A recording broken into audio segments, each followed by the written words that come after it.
There is a difference between being right on a view and being right in a portfolio.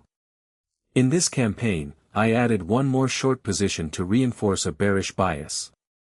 The idea was straightforward: gold had already failed to break 4,000 twice, and I expected a third attempt to finally confirm weakness.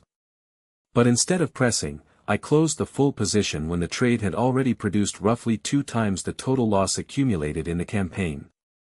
That was not the outcome I wanted from the original thesis. But it was the outcome the portfolio could justify.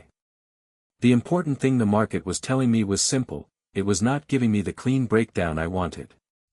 When a level fails repeatedly, it is tempting to believe that one more push will finally work. Sometimes that happens. Often it is just conviction extending past evidence. That is where process matters. A thesis can remain plausible while the trade itself becomes less attractive. Many traders overstay because they keep defending the idea instead of reading the tape. In this case, adding size was not obviously irrational. Scaling into a short can improve the average entry and improve payoff if the breakdown comes. But it also increases exposure at the exact moment when confirmation is still missing. That is the cost. The mistake is not always adding size. The mistake is adding size without a clear line that tells you when the market has refused your idea. If that line is vague, the campaign can turn into a slow accumulation of frustration. Why did I exit?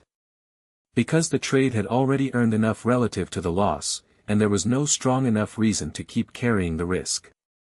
The third failure at 4,000 did not provide the confirmation I wanted. At that point, staying in the trade was less about edge and more about hope. That distinction matters. A trader can justify holding if there is fresh information, better asymmetry, or a clearly defined next trigger. But if none of those are present, the professional move is often to flatten the position and wait. Capital is not protected only by stop orders. It is protected by refusing to let conviction outrun evidence. The practical framework is simple. Define the invalidation level before adding size. Separate thesis quality from trade quality. Use scaling only when the reward-to-risk profile improves, not when the idea just feels attractive. Take profits when the portfolio already has enough in hand and the market is no longer offering fresh confirmation. And be willing to re-enter later if the market gives a better trigger. Exiting does not mean abandoning the view forever. It means refusing to pay for a forecast that is not currently being rewarded.